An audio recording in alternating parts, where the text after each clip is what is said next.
Okay. Voilà, très bien joué dans le nombre technique. Mbote na bayimbo banyaso mbote bana Congo. Na que to mesana vraiment chaque fois pour okuta na chaque lundi, mercredi, vendredi pour na ko beta li solo vraiment ya Congo na biso la République démocratique du Congo. C'est pourquoi je pense que l'actualité pénale vraiment ils allaient belé na moni bo combien biso vraiment bo proposer pour tout. Excusez biso ba actualité pénale et puis on a fait le nécessaire. Et on a fait le nécessaire pour que tu aies vraiment l'actualité pour que sepelisa bino kaka ndenge bo sengi et puis ndenge to mesani ko travailler na bino elongo. Numéro bozali komona ezali numéro na biso donc bo ko la biso vraiment ba message tout bozali nango ba question. Je pense que avec l'invité Nazara Bango sur ce plateau, en tout cas ils vont vous répondre vraiment sans problème, sans condition kaka ndenge to travailler. Voilà, je pense que les lots tous ont des thématiques où on a sélectionné vraiment pour être partager puisque émission na biso bino mo ndenge to travailler.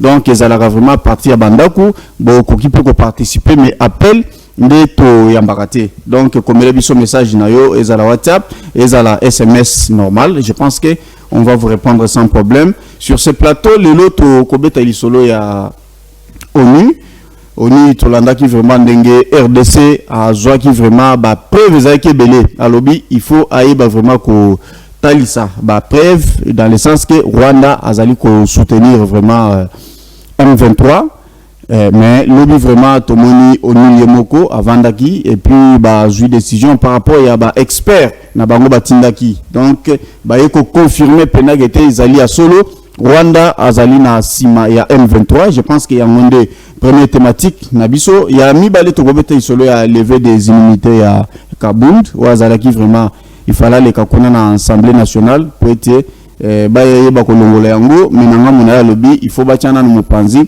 ba continuer d'abord avec ba procédure eza déjà na justice et je pense que les alliés des thématiques auto ko beta vraiment pour na mukolo alelo. C'est pourquoi sur ce plateau, en tout cas, Nazale Sengo, il y a Koyamba Ponabino, Mwanamboka Martin Balela, il y a Zali communicateur, il y a Congo en avant, il y a Zali parti cher, il y a président national Medar et Kankolongo. Mwanamboka Mboti na Pebe la plateau Nabiso.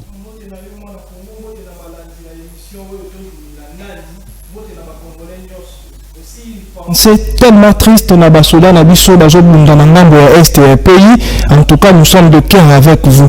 Yambona continue na wona mboka tika na passer message parce que biso to sali ba mini maloba ya population. Oui.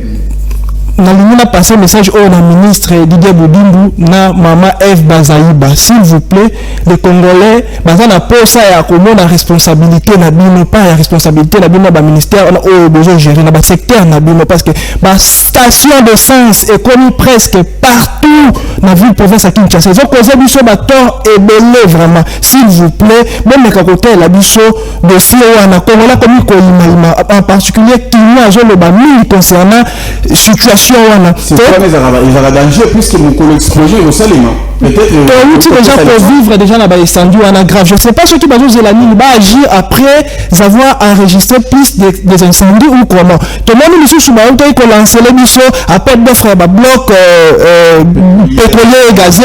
Mais bloc problème la mission les amis au niveau à bloc 25 on a se retrouver la carte ya Kinga Kati. To habite to na ministre ici sur le but ba ko dévier yango.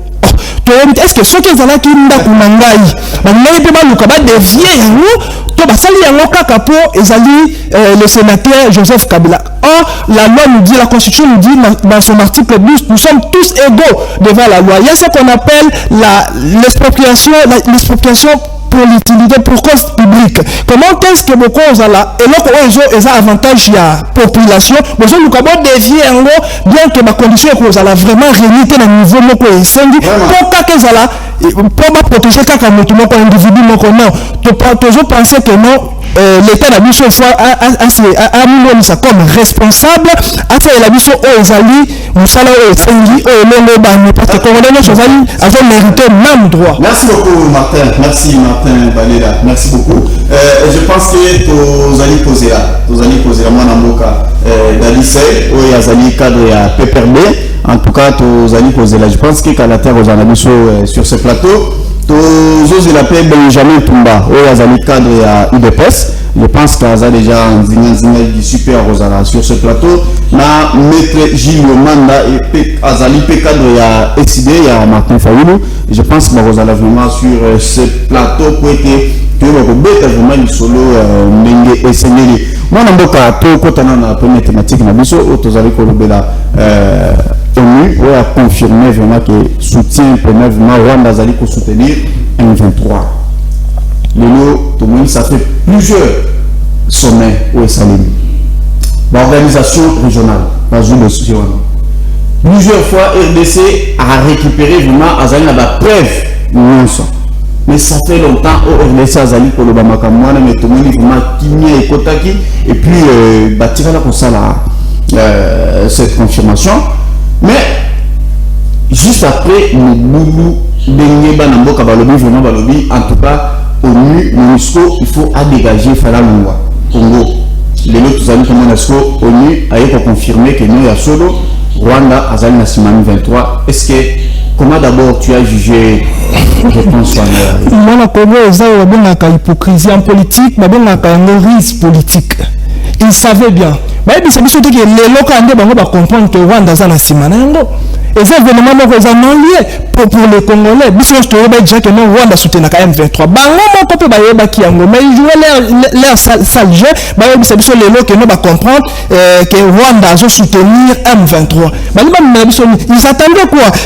La manifestation au blessé, enregistré nombre de blessés aujourd'hui, plus de 770 blessés, plus de 36 morts pour la casque bleu pour le Lobaya Bissabiso que non, va confirmer un rapport à Bango que Rwanda a ça Sima il y a M23. Pourquoi pas depuis longtemps parce que espère na Bango Baya pour ça la expertise je vais pas prouver à combien que Rwanda ça concerné ou pas. Une façon de se racheter.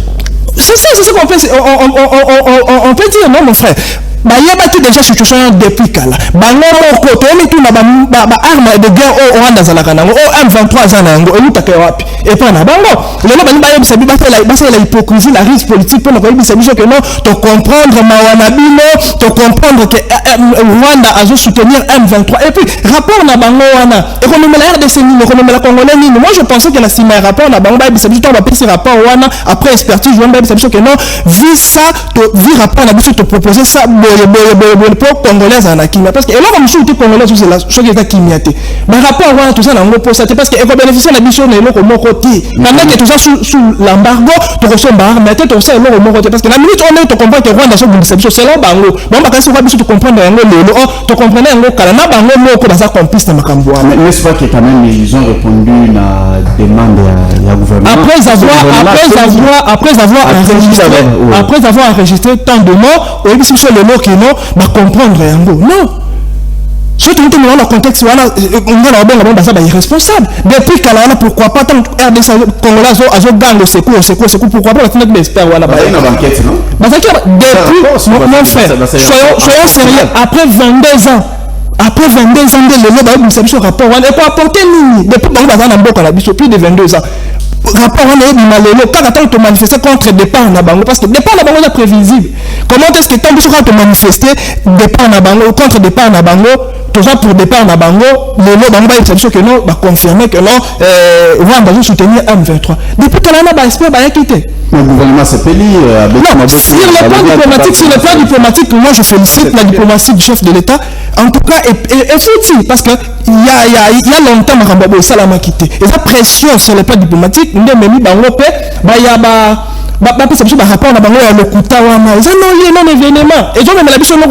te Congolais lingi pe ba quitter kaka MONUSCO quitter kaka terre congolais ba bima ba kende ba tika biso kimia ndeko na ngai quand même ils sont parvenus à comprendre que Rwanda ndemo tazali soutenir M23 n'est-ce pas que ba koki ko améliorer conditions en façon de bango ça comme ça ba ko améliorer nini bakoaméliorer c'est la risque politique ndeko nanga bakoaméliorer eloko moko te tolandi rapport wana après rapport balobi nini basoki kaka na rapport après rapport balobi nini même les Congolais ni changer nini ngana yo toyebaki ke Rwanda moto azosoutenir M23 bagroupe armé wana nyonso eza na mopanzi wana la carte majeure eza Rwanda moto azosoutenir bango est ce que eloko esika na mato ya Congolais kota na Zambie tuna mama koyebisa yo tuna moto azosala bilanga na koyebisa ke Rwanda moto asoutenaka bango po Congolais eza eloko esika te eza message esika te c'est comme si basali biso moko moko boye tokoapprécie kote bisala moko totikala na bino non et les Congolais ne votent échanger le vote mais non peut-être que tu comme apoko Congolais au coup fallait sous rapport au ménine je me mets là soutien moi quand tu m'as dit que bon te le peut-être embargo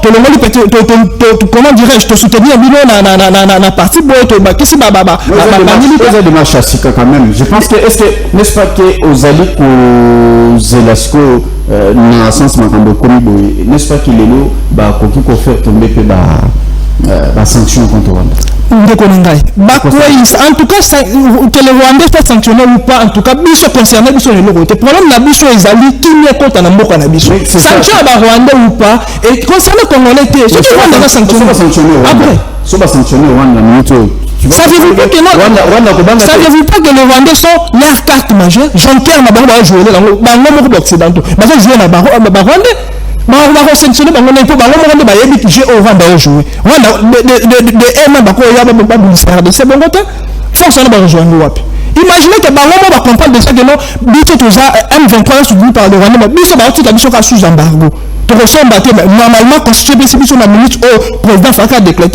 décrété comment état de guerre mais to ça là na ba armée na ba condition mais je sais rien. Tu n'es pas content de la réaction au gouvernement. Je ne laisserai jamais tant que la diplomatie se bat. Il y a un gouvernement congolais. Non, diplomatie, il y a un gouvernement congolais. En tout cas, on a félicité Bango. En tout cas, on a félicité Bango pour le chef de l'État. En tout cas, on a félicité au niveau. Et puis, tout ça, il y a Bango, mais quand on précipité le départ, et que là, il y a Bango. Parce qu'on portait le côté, dépasse à Pamba, Bango, Bango, Johanna. Le lot, comment j'ai plus de 1,5 milliard de Konangaï. Parents, ils ont apporté depuis plus de 22 ans dans le territoire Nabiso. Mais Rwanda, de son côté, Azali Kobo Yalobi, il y a Azali Kobindeli Tumanaï, Azali juste pour protéger le territoire Naï. Akondimaka yango, jamais. Vous savez, lorsque la police se prépare pour aller au criminel pas se préparera, comment est-ce qu'on a la police? Rwanda Akondimaka yango, jamais. C'est vraiment ce qui dit tout ça là qui toujours soutenir le mouvement pour menacer Rwanda. Rwanda Zali carte bazo utiliser. Rwanda sa carte bazo utiliser. Rwanda yino encore faire face na RDC. Encore il a même coup de que risque wana ya ko bundisa ko soutenir bato ba bundisa RDC. Encore il m'a coûte même pas. Dans la vie ba coûte wala ba ko mwana so sa vimbi na nju c'est que maman na ça na c'est. Soyons sérieux de Konangai. Voilà. Voilà, j'espère que tu n'es pas content. Maman, vraiment, a senti que nous allons ils allaient toucher l'entrée et toucher au macasse. Non, il faut retoucher la tête de la Congolais. On a besoin de faire un qui nous faisons un bandeko, baza mupanzi wana. Et ça, ils ont recépé la nango. Te bandeko na biso bazo kufa chaque jour. Le nom la kin chasse de refaire la tomeli café to solo la kin ya boy. Mais ça je sais la partie est chaque jour bandeko bazo kufa chaque jour bandeko bazo kima kimi ezalité bazo la chaque jour. Moi même ya kofanda ko vers moko la kin ya boy ezalité na ko zala na ensengo nini na ko zala ensengo te parce que ba cousin ba neve baza mupanzi wana. En plus baza ba congolais neti biso bazo mériter ba vivre ba conditions biso nyonso za nango bien que la vie sociale n'est pas encore bonne mais moi ba vivre na kimia les kimia sont de Kongo la moki na tongo bo au moni menace la moki na tongo ki ke voisin kufaki la moki na tongo ba kate ki voisin mutu ba ko za la kimia tongo ba kimia bana mboka batamboli balobi fo MONUSCO akende kuna beti biso na ko benga anesthésie na beti aventure théâtre est-ce que réponse et réaction au gouvernement et les réponses na marche tout demande à peuple congolais n'est pas tambour en tout cas gouvernement cause aura par la population parce que bazawa na peut pas défendre la population mais bazawa na peut pas défendre l'intérêt de tout mususu bazawa na peut pas défendre l'intérêt de la population. Président de la République a prêté serment pour abattre l'intégrité territoriale de la République démocratique du Congo. Donc ma décision il faut la caca favorable pour les Congolais. Bazana na yelo mususu bako salate. So il va sali contraire bango en tout cas to chasser bango.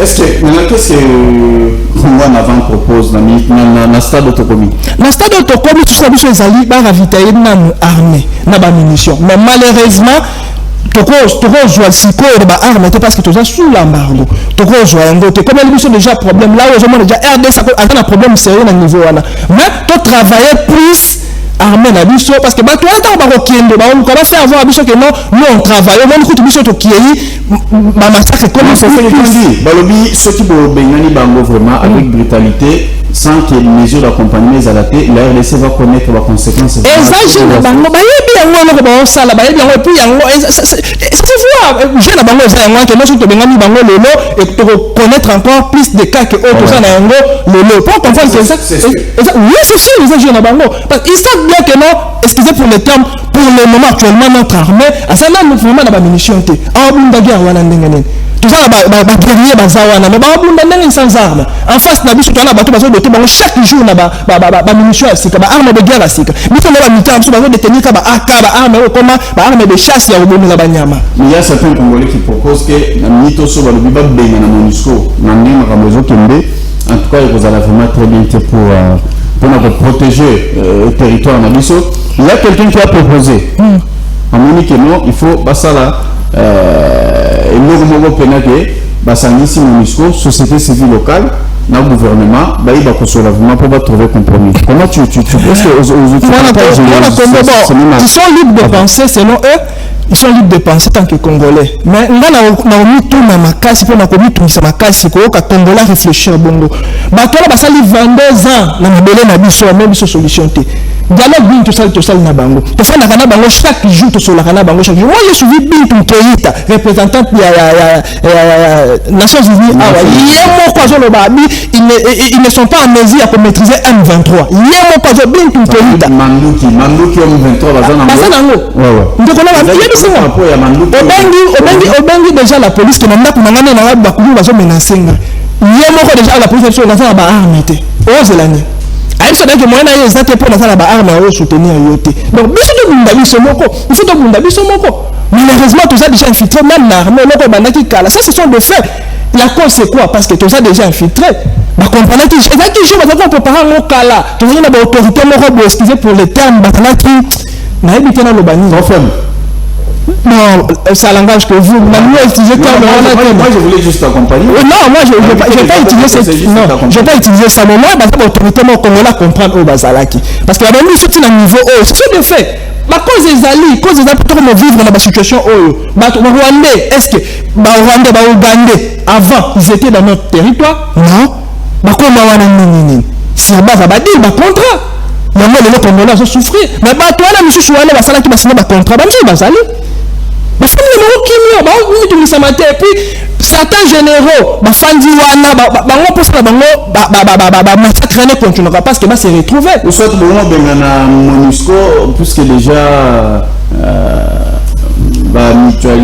mutualisation des forces les amis pour Salema comment je peux dire bandeko il y a c'est assez basé pour renforcer peu importe de qu'on a mais l'autre objectif il y a contrat le contenu il y a contrat na biso na bango est-ce que tu vas respecter yango tu atteins des résultats c'est ça la question à se poser to benga na bango bon ou pas bon c'est notre pays to nzimi kasi mais to na bango ka motu na moko bon respecter loko bino boyela ki mbongo bino zoka chaque année pour le mosala bo faire la biso bo sala ki yango parce que biso de futa ka bango so biso de futi bango to nga ba loba to mona Antonio alobi po kaka casque blemi balu 4 ba kufi Antonio alobi abi RDC l'autorité congolaise bazana obligation à protéger ba casque blana sinon et cause la crime de guerre mais ba Congolais bazo kufa chaque jour wana balobi la rangote pourquoi aussi le premier planète est-ce que guerre ya est ba groupe la rébellion ils allaient kobota vraiment tout le temps n'est-ce pas que bateau bazali Nassima Makamouane, ce sont les Congolais, ça c'est connu de tous. Nous on a parlé dans le Parlement, il y a eu même des députés, c'est ça qui dit MONUSCO, je ne sais pas comment est-ce que MONUSCO a conquis aussi les habitants vraiment facilement au moment où les fournisseurs, il y a un groupe de rébellion.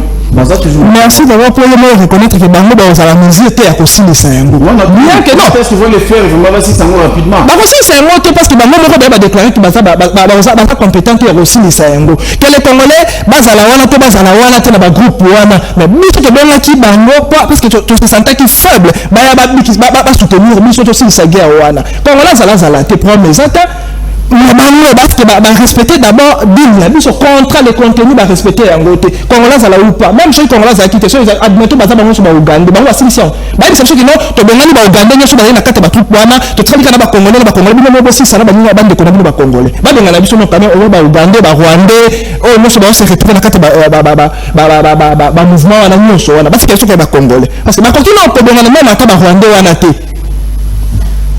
Ce sont des incapables de entre-temps, armées est infiltrées. Donc il y a eu beaucoup de choses vraiment. Ça s'est préparé il y a longtemps. Ça s'est préparé il y a longtemps. Beaucoup de choses. Congolais, unité, zaté. Patriotisme, zaté dans mon thème congolais. Banda déjà côté la génération depuis Kala. Depuis Kala, banda qu'on a vu sur le Congolais. C'est ça le problème. C'est ça le problème. Il y a quoi investir dans FARDC ou soit. Ils allaient à causer la force régionale, au EAC, tout ils allaient à vraiment MONUSCO. Parce que organisme, ce sont des hypocrites.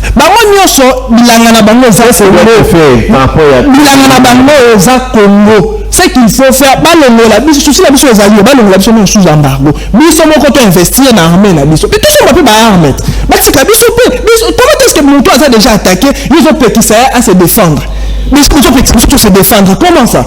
Mais si quelqu'un se défendre, on comprend si tout ça m'a cassé ou pas. Tout ça va générer, c'est fort. Mais si quelqu'un se défendre à force, mais bien dans un état de faiblesse, mais on peut que ça puisse être tous armes pour qu'on repousse attaque ou ana. Mais lui en côté. Au moins que tout ça déjà un problème. Tu peux investir dans l'armée, tu peux investir dans la manière. Parce que l'armée pour investir dans l'armée, il faut recruter les gens. Et puis au d'autres bango na ba armes, ba munitions aux alliés capables en actualité. Pour vivre on recruter bana ba tout, on recruter ba coronavirus, on peut ça bango ba armes salama qui a 1940. C'est pas possible. Il faut investir dans l'armée, mais tu dois investir dans l'indemnité. D'abord, il faut aussi de notre part il faut recruter ça c'est dans le sens que d'abord il faut conditions de vie d'abord il y a des amis quoi attirer sur vos budgets là c'est un projet recrutement va projet comment quand on recruter pour tout ça là c'est ça mais c'est pas la non tu vas recruter pendant que tu sommes baba remettre tout ça soldat sans armes c'est soldat pour recruter un truc qui est effectif quand il va fonctionner tu vas qui est effectif à militaire mais sans armes c'est ça tu peux avoir l'impression que tu as un militaire rebelle dans boka non tu vas recruter avec objectif que non tu vas recruter pour ça admettre tout pour ça 15 000 militaires mais au moins il faut tout appeler la munition pour la période militaire moi déjà déjà 3-4 armes déjà mais déjà là en gros est-ce que tu vas recruter effectif voilà pour tout ça na bango nini c'est quoi tout ça vous n'avez pas les munitions parce que ce sont des choses tellement sensibles. Tu vois le rango militaire, c'est jeu sensible. Tu vois le rango militaire la télé, c'est jeu armé. Ce qu'on a dit, la condition, militaire, la mission, de la rango. Ils ont mérité de comme la guerre, il y a les lots. Et puis notre guerre, et c'est là que tu comprenais qu'il y a un qui est guerre asymétrique. Toujours pour la munition, attends, je connais la les lots, je connais la guerre, non, déconnant.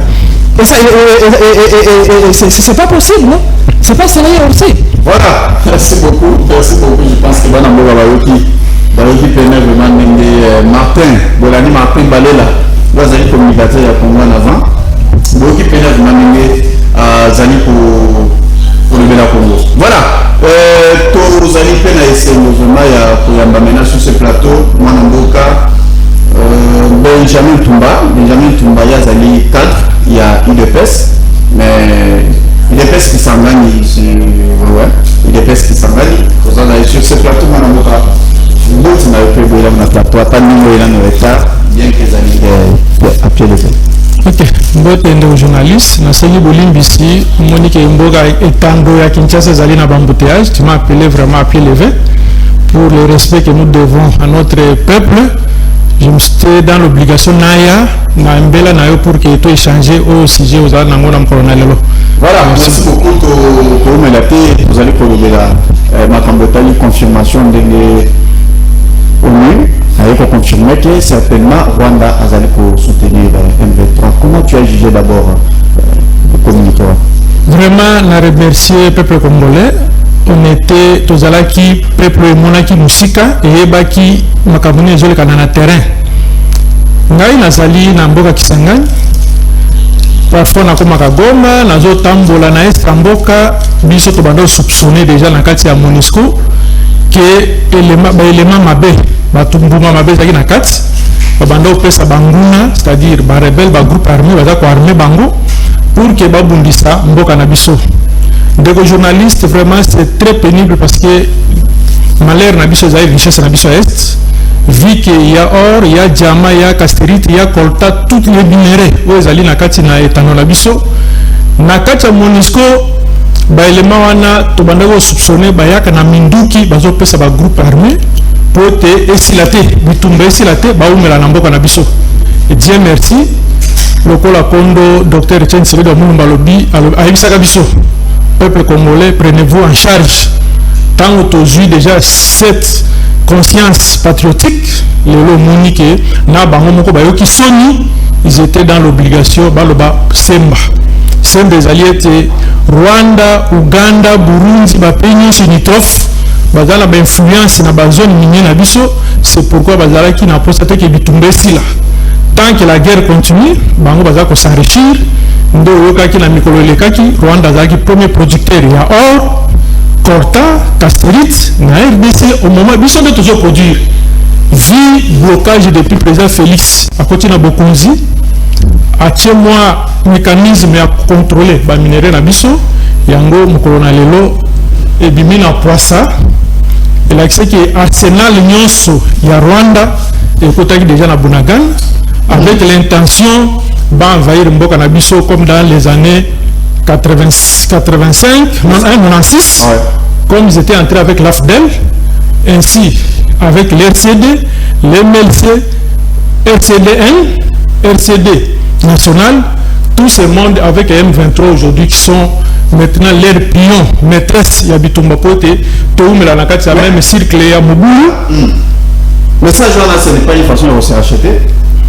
Parce que tout le monde le chef de l'État. Non, c'est racheté. RDC a balancé la preuve et belé.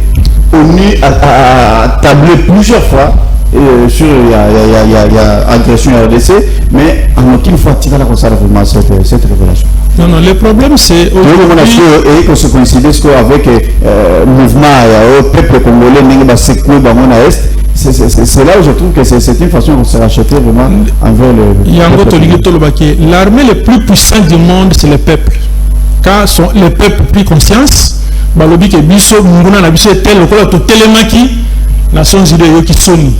Parce que mbela ya mokonzi porte-parole à Nations Unies ndenge alobaki que ba arme ba rebelle bazana ngo eleki ya biso, c'est-à-dire na MONUSCO na RDC tozalaki na makoki ya kobunda na bango te. Alors to mituna eutaki na nzela nini ekoteli wapi. Alors ils se sont rendus compte que les armées étrangères ba force o ezali tout autour ya mboka na biso ya ngonde batindaki arsenal militaire na bango na kati ya mboka na biso pour te bitumbe silate. Soki totali de très près ezali danger mingi ezo salema avant les élections. Avec l'esprit, ce que moni souvent, oui, à chaque fois avant les élections. Oui, avant les élections, bazali na tendance à influencer ou bien à bloquer le processus électoral na RDC. Local toza déterminé pour que token na ba élection, to dit que ba manœuvre na bango déjà comme na suka, MONUSCO ou bien Nations Unies, tant que juit et moni que non pour le moment caché, il ne restera plus rien. Les lots bazaki obligé ba mi salibanda ba dévoiler oyo ezalaki lokola au secret caché parce que le Rwanda était le pion maîtresse de la communauté internationale. que lelo ba Rwandais ba wando manipuler biso pour la communauté internationale oni ba no ko condamner ba acte ba no sala na RDCT ndeko journaliste lelo to à peu près 10 millions de Congolais qui sont morts ba Rwandais ceux qui aiment mieux kufa na génocide ya bangonde ba ti yango lokola et comme fait moko et comme lokola likambo ko marchandise ba tambola kana ko pona bibembe na bango mais oyo bango ba sali na Congo j'ose croire que même la génération future va se venger. Comment vous réagissez la réaction du gouvernement? Oui, à CPI, il a communiqué, il y a ONU. Comment vous avez, n'est-ce pas que la RDC et le gouvernement congolais avec au coup sous la piège? Des journalistes RDC, le Baki et Ganga qui non, tous allés agresser. On a évité que tout se pélanini parce que nous on connaissait que l'agresseur c'était le Rwandais. Sauf Hollanda qui porte parole au gouvernement, chef de l'État, le Baki déjà en haut, à haute voix que non, nous sommes agressés, que Munguna Nabiso est allé Rwanda, Rwanda va retirer M23 na bango ba militaire rwandais. Il était clair, communauté internationale et pour confirmer tes eaux et Biso et le gouvernement que non, on était agressés. Les longs d'agression et banni plus de 20 ans, les longs va reconnaître que Rwanda va agresser à Biso. C'est déjà un grand pas. Si le plan international que Rwanda a agressé Biso, c'est déjà un grand pas avec la complicité interne certains leaders politiques et ceux qui sont dans l'armée, le col c'est déjà quelque chose de bon. Maintenant, pensez-vous que sanction Malunga et que le mouvement contre Rwanda? Première sanction, c'est le peuple congolais, le col a tout sanction. Première sanction, c'est l'éveil de conscience de Biso Moko Congolais. Toujours c'est là maintenant que la communauté internationale va se démarquer dans le Congolais, Rwanda, alors bango peut condamner la sanction contre le président rwandais, c'est-à-dire tous les crimes perpétrés dans la RDC, Rwanda, Kagame Ndé à la base, dans la complice, il faut que les libérations soient jugés ou dans la Cour pénale internationale. Parce que tout le monde Rwanda est lobby, normalement, d'abord rejeté d'abord, l'allégation d'une soit dans lobby, il doit faire un effort. C'est une question pour protéger le territoire. Donc, pour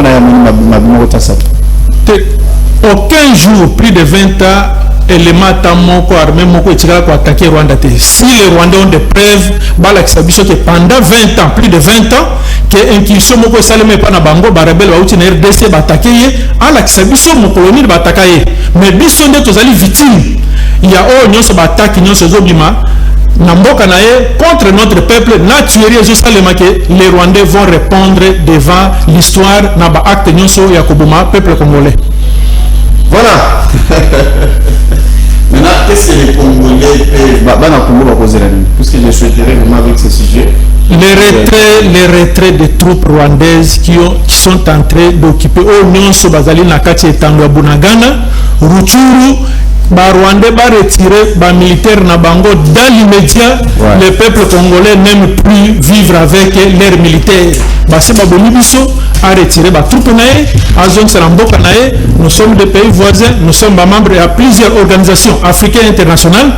Comme nous sommes dans tous ces accords, va retirer dans l'amiable avant que la guerre puisse être déclenchée entre État et État. J'espère qu'avec cette réaction, l'État gouvernement,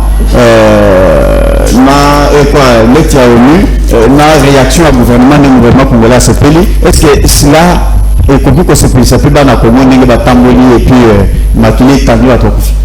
ça peut être une réponse dans le lobby. Vraiment, c'est ce que nous disons que le peuple congolais a commis la maturité que Kondo, papa, docteur Etienne Seke de mémoire, à l'obé qui prenez-vous en charge. Tant que tu as commis la capacité, il y a pour résister le mal et attaquer notre ennemi en face, il y a un autre lobby qui non. Vraiment, c'est notre joie. La voix du peuple congolais est attendue au niveau de la communauté internationale. Alors nous sommes dans la joie. Voilà, merci beaucoup pour ce d'abord la technique. Comme ça va balancer les bulletins d'information. Je pense que Tazana nous prêter. Voilà. En tout cas, c'est vraiment très dommage. C'est très dommage vraiment pour notre Congo. Moi, j'ai pensé, à mon humble avis, je pensais que le gouvernement a Kaki s'est pélaté. Merci beaucoup, Tozongui. On a continué vraiment l'émission. L'émission Bolingarami. Je pense que vraiment vous aura souvent il y a invité sur ce plateau. On a invité son Albanie. nous avons vraiment sur ce plateau. Voilà. Et si vous allez sur ma casse, il y a vraiment Maître Gilles Manda, à la cadre de la SID Parti Cher et à président Martin Fayou. Moi, quelques mois de retard, je pense que vous savez la téléspectateurs, donc vraiment merci beaucoup. Kuna to zalama mboka dadise il y a des cadres à PPRD mwana mboka mboti na mbote mingi JM en tout cas bolimbi sipona moi retard vu que situation ya nzela ndenge komi mikolo yo no oui banzela zate bato bazo souffrir et ndé pessibiso to ya moi na retard muke. Voilà, merci beaucoup. Je pense que vous allez continuer la thématique na biso. Maître Gio, je pense que c'est la première fois qu'il y a quand même sur ce plateau. Voilà, en tout cas, ça me fait à l'aise. Bon, juste, vous pouvez placer juste un petit mot par rapport à MONUSCO, tout ça. Voilà, merci beaucoup. Pour la Makamba MONUSCO, c'est vrai, pour le Bayango, toujours, que le peuple azali n'a droit Yacoub s'est manifesté. Ça, c'est légitime et c'est constitutionnel. Même les instruments internationaux, et puis si le peuple accepte la manifestation, tant qu'on dit que Mbeba est et la déclaration à MONUSCO, il y a qui tranquillement parce que tu es efficace. Et maintenant que le peuple a moni ici la limite, ce n'est pas seulement la MONUSCO, c'est aussi le gouvernement. Parce que là, il y a le peuple, les amis qu'on a limite, il y a la déclaration à MONUSCO.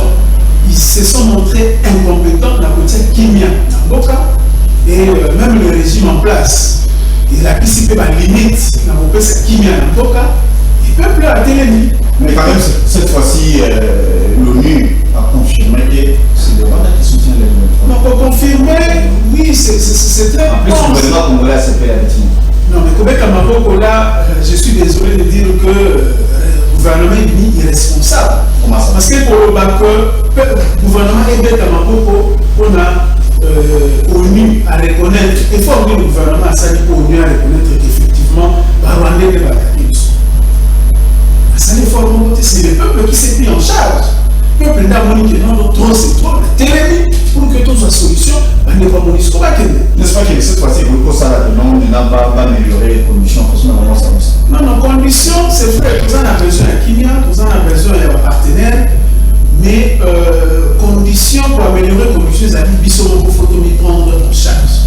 Je pense que vous en avez armé digne de son nom, capable d'assurer la sécurité de nos frontières. Mais ça, il faut assurer la sécurité. Il faut utiliser la partenariat dans la mais la sécurité à la sécurité à la frontière. Au bout de mon dehors, on est allé la souveraineté, la sécurité, ils sont dans la boca, tous la solution. Et je profite pour dire que la crise de ça, la conséquence de la crise, c'est la légitimité. Il y a une légitimité. Régime illégitime. Mais comment ça fait-il pour qui pour ça vraiment lié à la légitimité? Les amis liés parce que tant le gouvernement est en place, le régime est en place, il a qui c'est la limite. La limite de la pourquoi? Parce que le leadership d'abord. Mais qui pensait que Rwanda a vraiment national groupe les rebelles ou soit tout violence? Je pense qu'il y a eu beaucoup de régimes où il est dit en aucune fois vous avez vraiment la révélation n'est-ce pas que les alliés effort où le régime en place a changé ce n'est pas une révélation, c'est juste une confirmation. Confirmation parce que celui total, moi dans le cas, le président élu Martin Fayou, il y a plusieurs fois, même dans la tweet, il y a plusieurs fois. Tout dénoncé, Moutou Azali pour agresser le sou, beaucoup Azali pour agresser le sou. Mais le régime en place n'a pas tant ébélé pour que récemment, effectivement, ils ont abandonné, ils ont agressé le sou. Et d'ailleurs, ça veut dire qu'il y a des avancées. Avancées, ça veut dire quelles sanctions on y a. Non, c'est ça. Confirmation est salée. Et je pense que pour les résultats, il y a la sanction. Confirmation, c'est juste pour nous amadouer. Les gens qu'on a bataillé peuple à Siliki. Bon, le qu'on appelle la Siliki, vous voyez, tu es dit qu'il va développer un régime. Pas bien d'aller, pas bien d'aller voir l'histoire. Dès que vous avez dit que vous avez sous la mission. Bon, le bas, pour mettre un équilibre pour que le peuple s'attaque à la mission. Si 2023, vous allez voir. 2023, vous allez voir. Voilà ma réaction. Merci beaucoup, mon avocat. Merci pour le Maloba. Confirmation. Nalingi na rappeler le Komoko. Le Konzamboka va accéder au sommet de l'État à Salaka interview na Top Congo. Et Christian Sakwe na Tunakaye a dit action ya liboso ko sala na mboko ezali so comme président de la République. Alors baki sa machine na kokanga bakashino so ya ANR o bazo pesa ba congolais le bazo souffrir. Et il y a cela toujours au-delà de 10 jours qui est le secrétaire national en charge de la communication Mwanamboka Jimmy Kitenge a été appréhendé par le service de l'ANR pour ata sangomo côté bakangiye bakina famille na politique to éviter famille biologique ba place azate et to éviter la condition de la vivre été et ceux qui ont un état de droit au bamela qui sont en beaucoup en tout cas nous demandons et avertir il y a des dispositions constitutionnelles ils ont fait ça makoki et ceux qui service à les yeux vous pouvez que faire 48 heures il faut pas déférer devant juge naturel là et toujours rappeler la service en air il faut bazonga na kati ya mibeko. Voilà, et je reviens à la question, vous savez, je voulais demander juste une minute de silence et la mémoire ya ba Congolais ba jamais ba tomber na Goma pour na makambu ya MONUSCO. Vous savez, MONUSCO pour un bon biso, c'est le gouvernement congolais qui s'engage pour MONUSCO. Et le Congolais qu'on a décidé à une responsabilité du gouvernement. C'est-à-dire le gouvernement s'est montré irresponsable, il n'y a pas de sécurité. Il y a territoire national. Est-ce qu'en matière de sécurité nationale, ce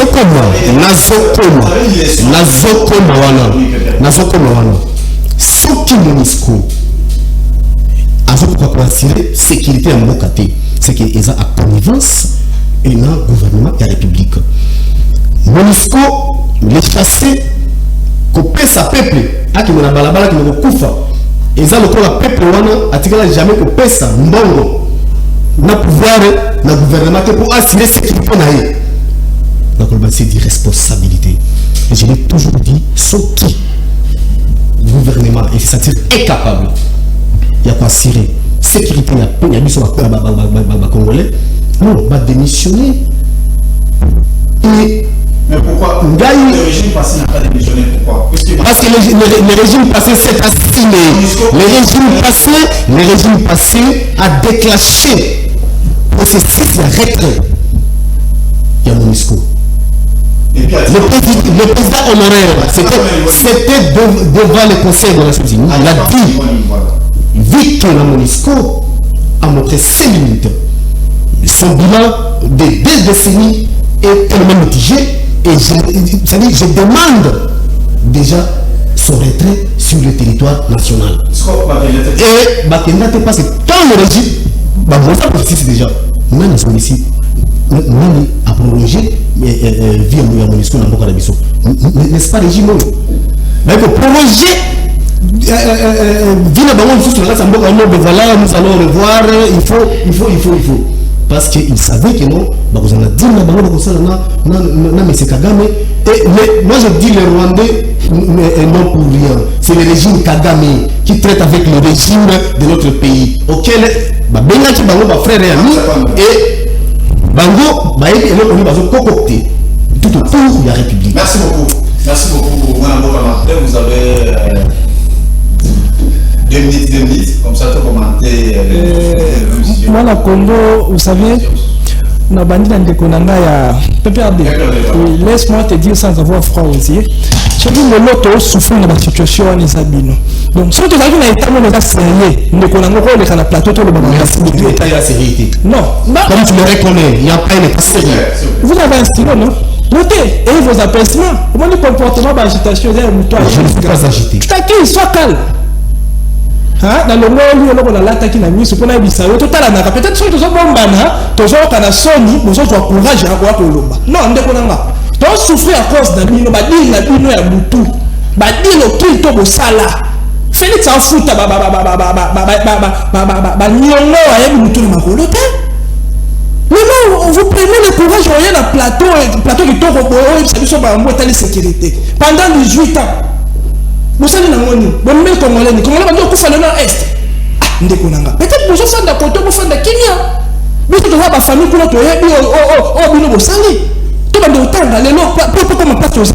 Ça, c'est son défait. La cause, c'est quoi? On ne peut jamais attaquer le fait sans connaître la cause. C'est quoi la cause?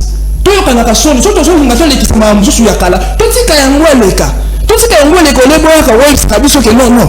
Tout le monde est en train de faire, il y a un air. Non, s'il vous plaît, non, ça c'est une émission, s'il vous plaît, permettez-moi au moins, ça c'est une émission en caractère pédagogique. Comme vous connaissez dans beaucoup d'autres télévisions. En aucun état, il y a un air. Président, à le moment où il y a le but, je déforme le message. Parce que le cache fictif, on a existé, on a créé, on a échangé, on a créé, on a créé, on a fleuve. Donc, président, le bâtiment de Bokanga. J'encourage parce que ce qui s'est passé avec Jimmy Weekend. Kitenge. Mais vous êtes des architectes de ma moine. Vous aussi vos plans. Les gens n'ont pas eu la cachette, il faut que vous sachiez ça. Donc, moi que je vous parle, on a fallu 2 mois et demi. La cachette, on a fait échanger. C'est la toute première fois que on a cachette de la Rakuna. Tout le cachette, Nico. Je suis déclaré avec mon frère Jimmy, mais ils ont encouragé. Oh, nous, on l'a encouragé. Tant que tu as dit qu'on déplorait, nous, vous avez colombé. Ah, ce que tu fais de Kimia Boutique, tu fais de Kimia, tu as souffert à cause des fous. Hein, de Konanga, c'est quoi ça? Rapidement. Ah. De Konanga, ici dans le gouvernement, ça y est là comme côté. Non, soyons sincères, s'il vous plaît, maître. Ce que le gouvernement, ça y est là comme côté. Bateau, ça y plus de 18 ans. Pourquoi pas même rapport Wan et Bima qui maître? Et Bima qui était pourquoi? Non, nous ne sommes pas dans l'opposition pour te contester ni en ce salama. Non, tu encourages les aïeux malades, les aïeux malades, tu le belaïs, maître. On s'en nous peut enseigner à Kamas. Tu vas être le bagarre, non, pour tout le bas, non, non. On s'en a parti à Batamayel, il faut te prouver à moi en suffisance que non, bon, ça Batamayel, les maîtres. Gouvernement, ça les côté, ça qui n'a force ni non. Si elle n'est pas diplomatique, gouvernement, ça dit quelque chose. Bien que ça suffisant. Population dans la poste à ambulance, tu es rapporté parce que rapport aux gens, mais la mission leur remonté. Mission dans la poste à paix.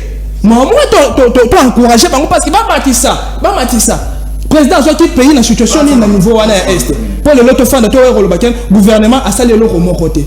C'est pas sérieux. En tout cas, tu as eu un son dans ma sous pour la TV. Et ça, tu peux tout ça l'opposition, il y a combien de sa population. Tout ça l'opposition, auto-enseigner peuple. À comprendre qu'est-ce qu'il faut dans le moment.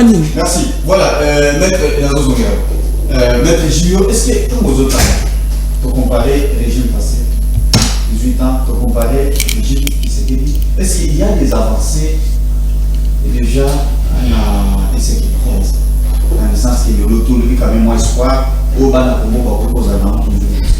Merci beaucoup, moi, Namboka John. D'ailleurs, je suis très content que Bekonanga que ce que le régime a fait, c'est insuffisant. Il reconnaît au moins que c'est insuffisant, mais pendant comme il a 22 heures, il a fait un mandat, il reconnaît que c'est insuffisant. Ça, c'est une autre chose. Et quand ils sont tirés au Félix, ça dit le meilleur élève. Il y a tout ce que nous avons déploré pendant 18 ans. C'est ce qu'il est en train de faire. Moi, c'est même pas la démocratie, c'est vraiment moi. Est-ce que dans il y avait une pression dans le délai de l'organisation régionale d'Afrique? Il y a eu beaucoup vraiment d'organisations au Bavanier qui m'a aussi un décès. On y a abandonné plusieurs fois. Ça aboutit pas. Ce que nous avons, ce que nous vivons aujourd'hui, réaction de la ONU aujourd'hui, ils allaient flouer l'activité du mouvement citoyen. les alliés fruits, il y a activisme, il y a peuple à terre, il y a insécurité. Les alliés aussi fruits, parce que je veux vous rappeler, la négociation a confié les belés. Mais mon colonie, le gouvernement a organisé à table, il y a 10 et c'est belé. À ça, la tête deuil national pour la Toubana. Après, il y a mon colonie. Donc, commémorer les 2 août, journée de la génocide congolais. Mais il y a un politicien dans le saut. Il y a un leader dans le saut. Tout le monde a mais le régime en place, ils s'en foutent. Donc, tout ça a quand même sérieux quand nous disons certaines choses. C'est vrai, les Congolais sont félix. Ça veut dire Congolais comme tout le monde. Non, il n'y a pas d'avancée. Les alliés, parce que tout ce que la commission mixte continue toujours à travailler. Est-ce que vous avez oublié? Pour quel résultat? Non, le résultat, c'est que ça va retrouver Kenya. Donc, ça veut dire que ma processus des enfants. Kenya et Kenya et Bouta Kaka na biso moko peuple congolais surtout telemi ne biso moko tokoki kozwa Kenya. Mais tokozwa Kenya te na Bouta na commission mixte na Bouta na négociation na Barwandais. Le vote soit entre biso congolais. Je souhaiterais vraiment faut à la claire parce qu'il y a des aux à la claire tout ce qu'il faut vendre. Tout cela mais dans le cadre de dialogue, on peut dire ça. Justement, il faut tout vendre parce que les citoyens Bosso, la MCD, la 4e Parlement, tous alliés dans le bateau basé dans le groupe armé. Est-ce que le procureur a assez à fonder le dossier contre le bateau? Non. Est-ce qu'il y a un Bosso? Est-ce qu'il y a un 2 fois devant ma députée, devant ma collègue de ma députée dans l'hémicycle? Est-ce que ça a courage pour dénoncer Bango nommément que tel groupe armé? Mais si vous avez un beaucoup sérieux, même un boss, il fallait justice interpellée. Il fallait justice interpellée. Donc il faut que vendre tout ce canal pour alimenter. Parce que complicité, c'est d'abord la carte du gouvernement. Complicité, c'est la carte du régime. Qu'est-ce que ça le régime passé? Que ce soit la régime passé. Complicité, c'est au niveau gouvernement. Dans le gouvernement. Puisque vous mettez en train de faire un effort. Que le ministre, le député, dans la carte, il y a un groupe armé. Mais pour dénoncer, on a parlé que des députés et non des ministres. Mais nous sommes là, tous ceux qui sont sur le Congo, tu y es que même les ministres, ils sont là. Peut-être vous avez. Même les sénateurs, ils sont là. Oui, mais ça peut-être. Non, mais nous ne sommes pas habilités. Il y a autant de Congo parce que d'abord, il y a un Congo qui dit que Bazali Wana va quitter le groupe armé. Qu'est-ce que le procureur a fait? Qu'est-ce que le procureur a fait? Mais si c'était quelqu'un de l'opposition, effectivement, la Katia groupe armé Bazali, les hommes va fouiller le dossier, les va fouiller le Kaboum, le dossier pour que nuire toi aussi ça dans le dossier Kaboum.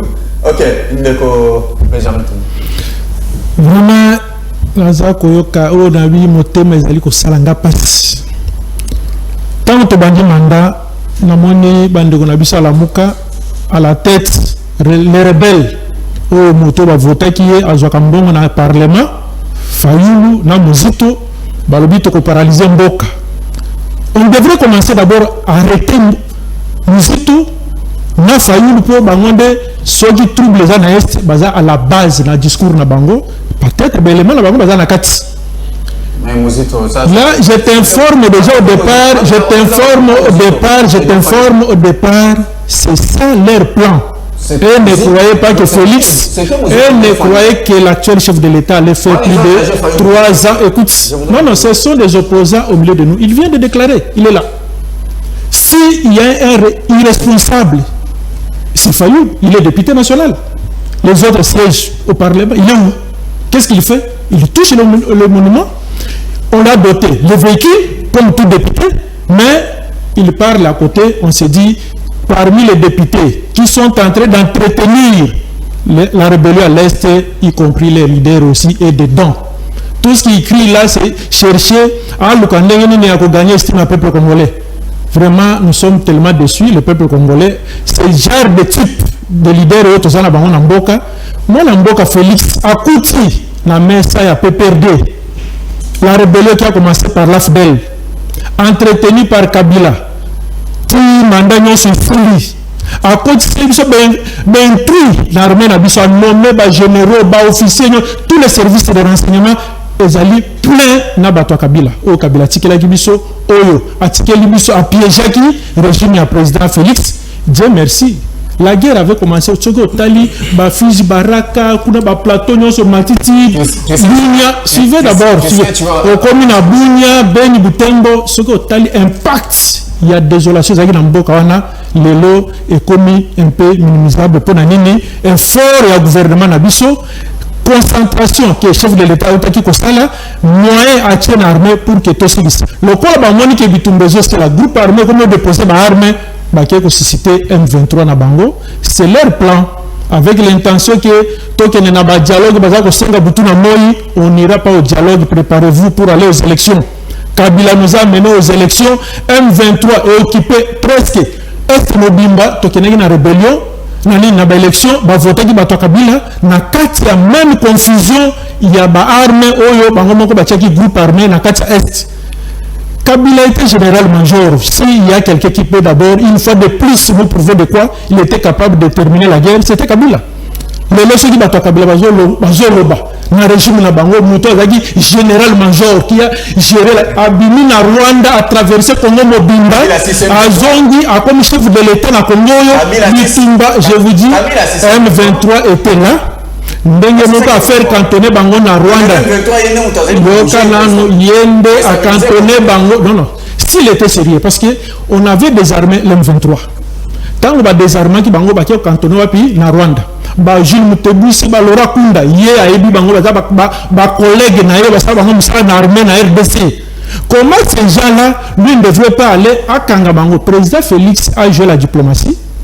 Alingaki avec les pays voisins, va collaborer avec statut Azagi Nango président de l'organisation africaine. Automatiquement, je vous informe que le chef de l'État a lobby que tu épuisé par moyen sa dialogue. Non, non. Comment l'État que non, chef de l'État lobby non, s'il faut faire la guerre, nous sommes prêts maintenant pour faire la guerre. Alors que nous ne sommes pas un État faible, nous sommes un État qui doit faire la guerre avec les pays voisins. Il est prêt pour engager la guerre avec les pays voisins. Dialogue pour mettre Jules Lobby. Dans un son il y a un dialogue pour la élection, mais c'est un dialogue qui est lié à la je vous informe que présentement il y a eu beaucoup de Congolais qui sont cités dans le dossier. Est-ce que pour vendre sur le point de retrouver d'abord un compromis interne? Est-ce que ma mise en application dialogue déjà net na Ituri ba groupe armé nyonso bazali ki rejoindre Minduki ba Kodeko consort ba dimi kotika Minduki pour que Kimia ezonga na mboka toki na ba Beni oya Beni ezande ba ADF. Ce sont des groupes étrangers que Kabila facilitaki bango bakota na mboka na biso avec tous les services de sécurité. Au talio ba généraux nyonso ba Kayimbi ba to bazali ba homme fort na régime nae ba tango fort tous ceux qui géraient l'armée au bazalaki 100% Kabila mais ba koka osala te mais chef de l'État Félix aujourd'hui na Beni na Butembo et consort ba moni kimia ba diko kota nde ba système 23 pour vous montrer que non Bunagana représente quelle portion y a terre na RDC. Là, je vous informe que non, ils sont à la porte. Une fois attaqué, bah, qu'on disparaître. Oh, non, c'est déjà tout comme une étape. Non, oh, non, c'est Joie qui vous cite, qui veut qu'on sort. Par rapport à Bunagana, tu dis que non, c'est Écossila, président de la République, a fallu prendre Rango en charge. Vous avez la parole. Merci. J'ai des choses ici. Regarde, si ridicule tu veux moi.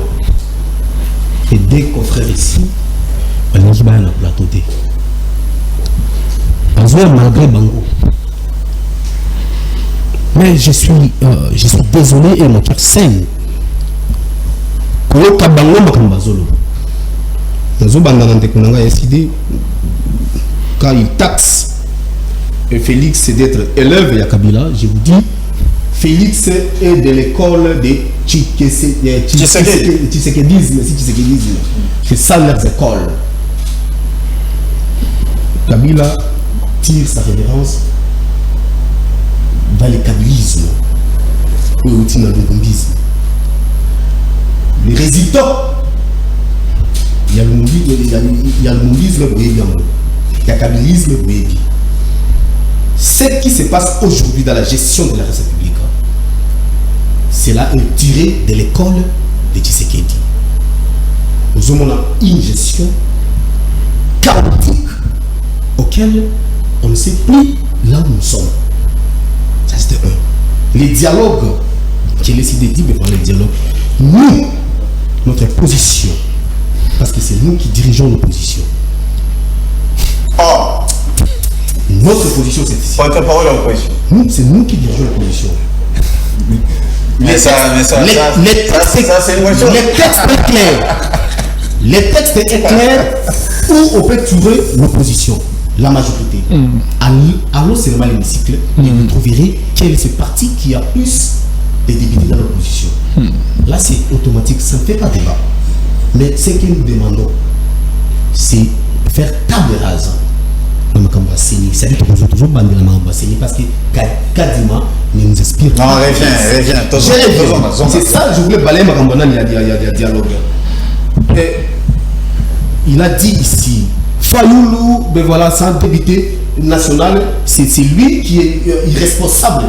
Mais pourquoi Fayoulou demeure jusqu'aujourd'hui député national, mais les mots vont ne les sont plus? Parce que Fayoulou ne siège pas. Allez se comprendre, et ils opèrent, peut-être, je ne sais pas.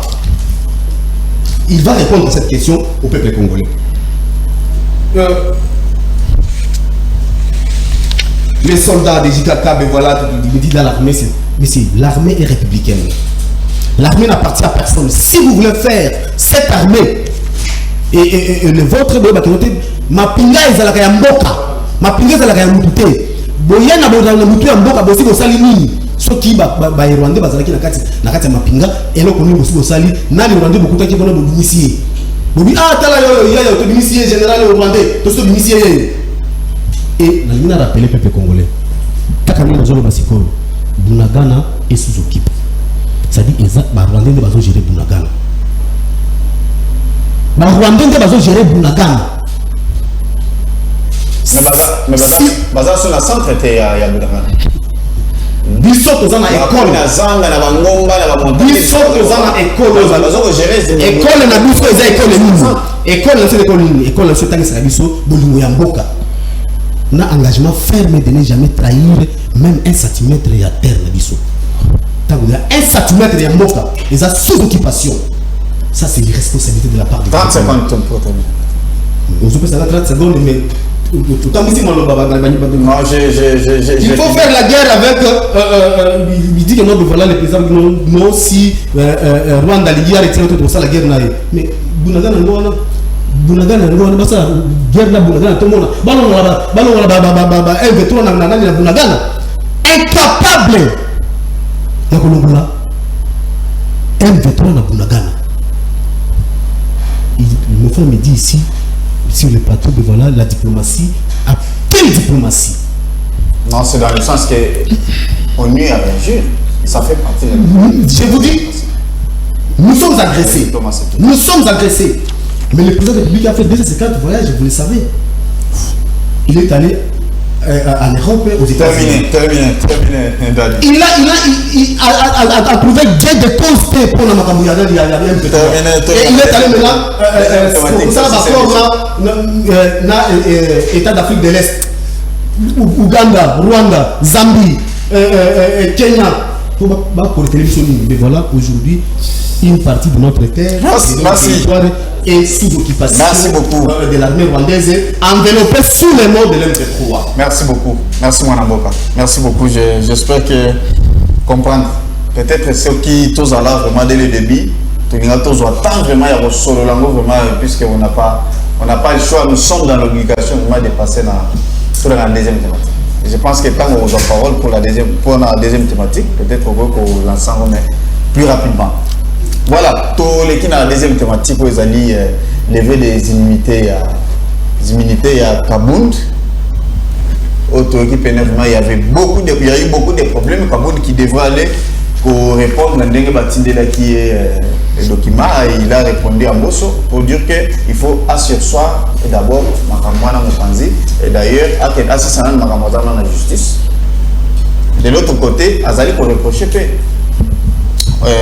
Mbosso pour dire que à respecter procédure plus que jamais na katikati pénèvement bon il a donné même l'article 107 de la Constitution qui stipule que aucun parlementaire ne peut être poursuivi, recherché, arrêté, détenu ou jugé par raison de ses opinions en plein exercice de ses fonctions. Ça c'est Kabound qui l'a dit.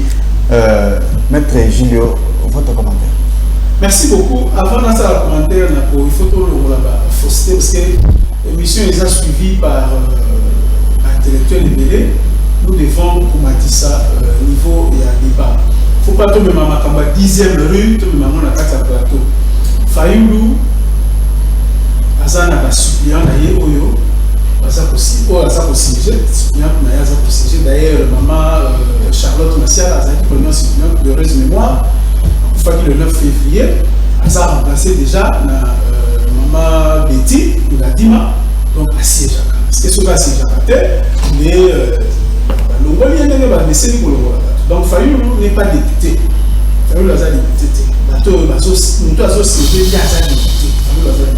Pour l'histoire des palissades, je pense que ça c'est vraiment des gens qui à base d'échelle. Comme à base d'échelle, en tout cas, aux palissades, maman Massi à la Koufa. En tout cas, aux palissades, les cas d'émission, il y a l'un de vos confrères, démontrer même moi la preuve. On ne peut pas amener le débat assez anxiété à 10e plateau. Voilà, pour parler de Makamboya Kabound. Bon, ça, vraiment, tout le monde c'est une cuisine interne, les AIGPS. C'est comme ces AIG là-bas. Les AIG, chaque régime a préparé un opposant. Chaque régime. Ah bon? Chaque régime a préparé. Kabila avait préparé. Il paraît que Moïse Katumbi n'a Vital Kamel, il n'est pas opposant. Il a préparé. Donc, ils appellent Nengemoro, les autres, Monique, les connaissances Chilombo.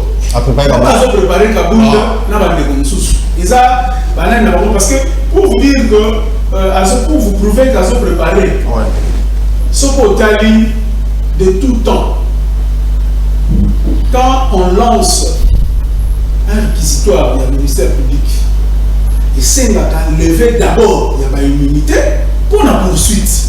Et non, pas lancer un réquisitoire pour la poursuite, après pas lancer sous réquisitoire pour lever des immunités. Donc, ça ne peut pas. Le crime parfait n'existe pas. Donc, il y a des ça les locaux moko, et ils aussi pas. C'est-à-dire ça vraiment c'est une cuisine interne, mais seulement vous avez un mot état de droit. Vous avez un mot état de droit. Il faut que l'union soit salama, ici. Ce qui est total du côté à Kabound, l'article 107 qu'on a évoqué, ça ne tient pas. La circonstance ça ne tient pas. Parce que la lobby opinion dans l'exercice, il y a fonctionnaire. Il y a fonctionnaire, voilà. Mais est-ce que ma déclaration, ça qui c'était devant les disciples? Est-ce que c'était devant ses collègues députés? Donc il y a à boire et à manger.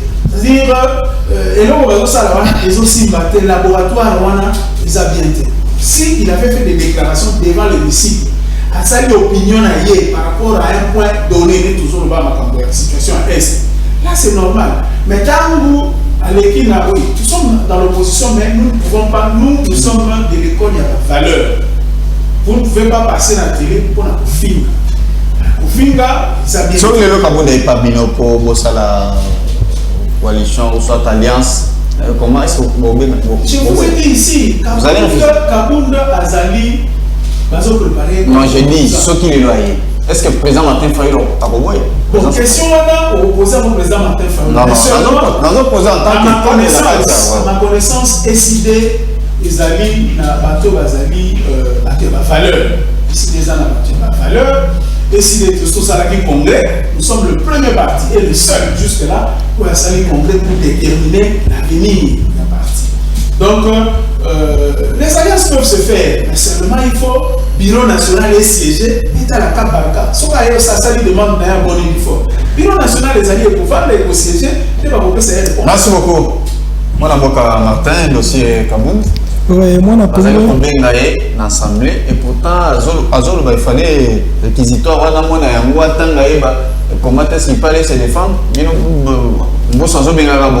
Avant comme à niveau quand on a minute nangai on a répliqué moi mokié maître Alobi mboso tanga ki ba député il faut ba interpeller pas procureur mais maître pas tangi ba ministre donc yo pe ba obenga yo procureur pas yo ki yo ndeko nanga FCC Alobi ndeko nanga FC il y a PPRD Alobi na biso Alobi bango bazo diriger opposition lelo la population nini bon si c'est vrai donc on y est déjà Moïse a l'auté fallait louper il y a une économie aux années pembe dans l'opposition à ça peut l'auté donc bon c'est opposition nous mais éviter la population nini c'est un lobby na kati opposition bango za lokola numéro valider c'est ça valider opposition oui on va le côté c'est dans le sens que vous allez na sima bango ndenge to allez pour ok donc leader Jaraba les années Kabila derrière les arbres bolombo là Fayulu na Moïse Katumbi en tout cas c'est une bonne chose na comprendre ngo lelo na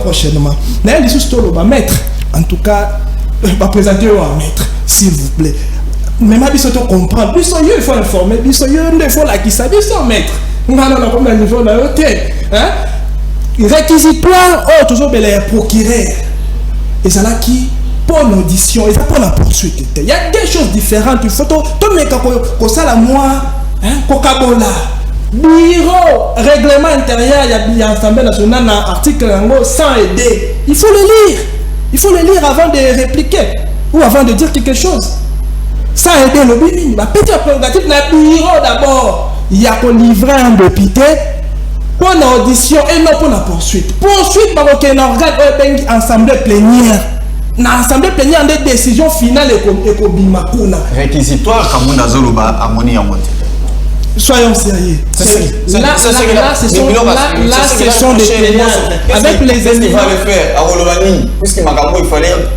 de se défendre là ce sont des théâtres on connaît bamambo et ça la politicien la biso c'est un théâtre déjà hier sur à mon acquis réquisitoire à répondre ne loko wana ndenge à ça des répliques pourquoi à mon les réseaux sociaux. Non, soyons sérieux. Kaboul, procédure jusqu'à preuve contraire, procédure naïe, ça respecté. Et ça respecté. Hier, mon corps a qu'il ne correspond à l'acte naïe, à propos de l'aïe. Alouka, ko lati sango loko moko boyete, nanga na yoto yepike, et ça qui sorti médiatique moko et correspondre na combat naïe, un homme d'État, ko sa babloko wana te. En tout cas, je vais se sentir à ça, innocent, pourquoi pas de ma procédure voilà normalement? Mais normal et puis à rendre ma cambo facile à se présenter pas en bosso bah ici même l'OPC avantage on a vous à l'assister na des collègues na choix na sur mon peut-être équipe on est vous à la triquer ati ko mi abiso ba théâtre on a qui ne ko se présenter et puis par même abiso dans l'assemblée plénière ceux qui va longolia ba unité pendant la session ceux va longolia ngo aki pas procurer ceux va protéger ati kali wana il a demandé à lobby au Italien Assemblée nationale ba tia on a mon panzi. Il y a qu'on fait arrêter peut-être procédure ou processus il y a ensemble pour y aller lobby. Non, pour y aller lobby non. Qui est Kaboul pour y aller tel misanon baninga pour y aller basala oya jolinga. Qu'on les auditions, parce qu'on appelle comme la poursuite. Procureur à 5 qui poursuit. Parce qu'il y a quelqu'un qui a répondu à la première rendez-vous, il a dit audition. Poursuite est comme le monsieur. Pourquoi poursuivre voyez tant que malheureusement il n'a pas minute. Est-ce que tu as lu lettre au PG Ratini? Très bien. Je ne peux pas venir dans la plateau, le roi plateau. Non, tu vas nous dire qu'est-ce que PG a signé dans l'Assemblée nationale. Ça y est, mais c'est Kaboul, non? Pour la poursuite, parce que Kaboul a maintenant c'est poursuite, on a ce qu'on va dire, ça y est. Maintenant, Kaboul, il faut aller dans l'Assemblée nationale. D'abord, il faut bâtir.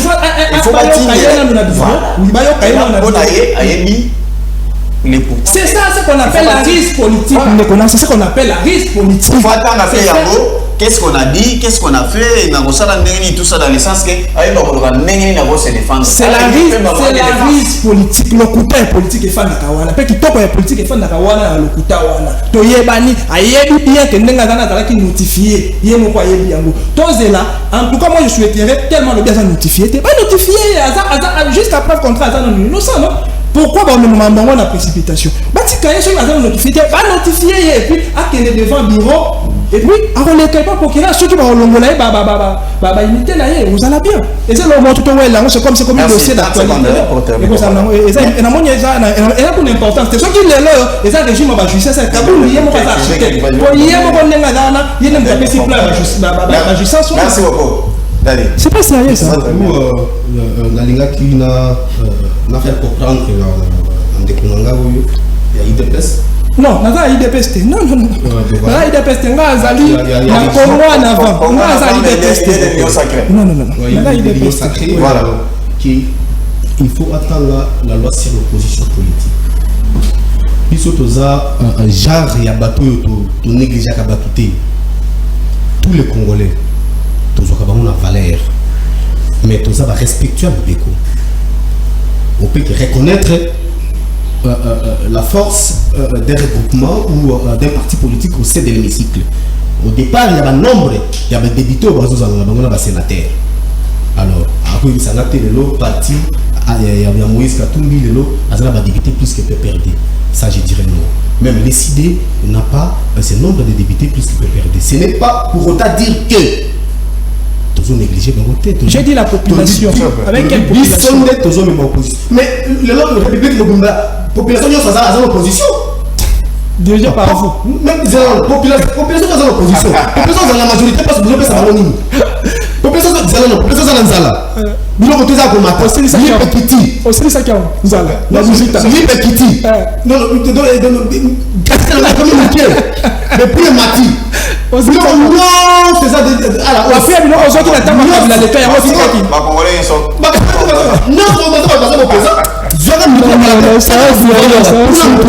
Papa, bon,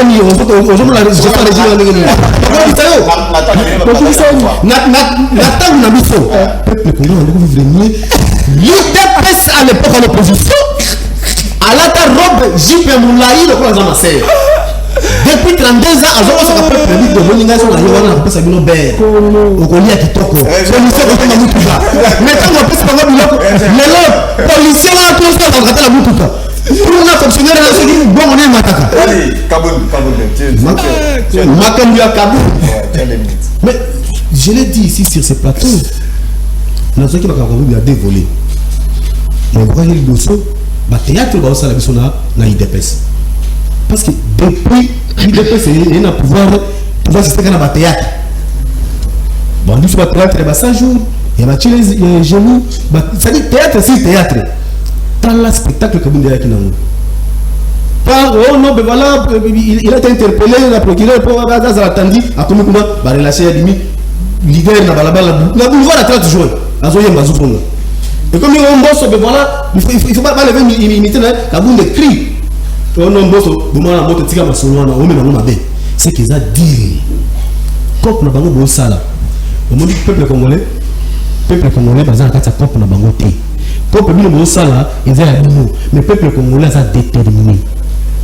En tout cas, na côté na l'école mingi parce que ça cop na bango bo sala régime, mais peuple congolais dit 2023. Voilà. Merci beaucoup. Pouvoir et aux na PPRD pour ma paix ça nous le sous. Mais même ça dit les batailles que ça moque merci Nali. Oh sinisina mwana mboka.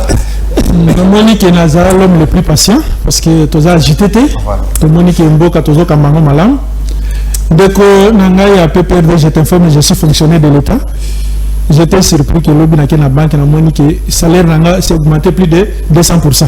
C'est pour te dire qu'il y a un travail que le gouvernement monsieur Zosala et Matisli monsieur moi ta loyalité Mati monsieur on a besoin de la banque na nini à salaire je te dis que plus de 15 000 francs je vais te dire je te dis que c'est plus j'étais très content très fier très flatté je prépare la rentrée scolaire de mes enfants. Ok, je reviens dans le cas de Jean-Marc Kabound. Oui, c'était un juriste à devenir, c'était un étudiant. Il doit comprendre que non, la justice c'est un art, il y a des principes. Si Jean-Marc a été auditionné, on était autrefois avec quelqu'un, un communicateur de... si c'est si c'est quoi là. Il a dit que non, on n'a pas respecté cette procédure. L'article est évoqué.